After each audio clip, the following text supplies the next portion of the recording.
So, unang gagawin natin mga master, punta po tayo sa Chrome. Pag nakita natin yung Google Chrome mga master, merong 3 lines sa taas. Pindutin po natin yan. Ngayon mga master, may lalabas dyan, New tab, New Incognito tab, History, Clear Browsing Data, Downloads, Booksmart, Recent tabs, Settings, at Help and Feedback. So, punta ka dito sa Settings mga master. So, ngayon mga master, may makita ka dyan is scroll down ka lang mga master. Hanapin niyo po itong pinaka-importante, Site Settings. Ayan mga master, pagkatapos mayroon nakalagay dyan all sites. Pindutin niyo po yung all site mga master.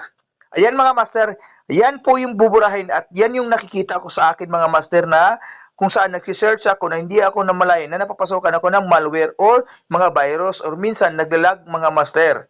So ayan mga master, kadami na hindi ko talaga namamalayan, di ba?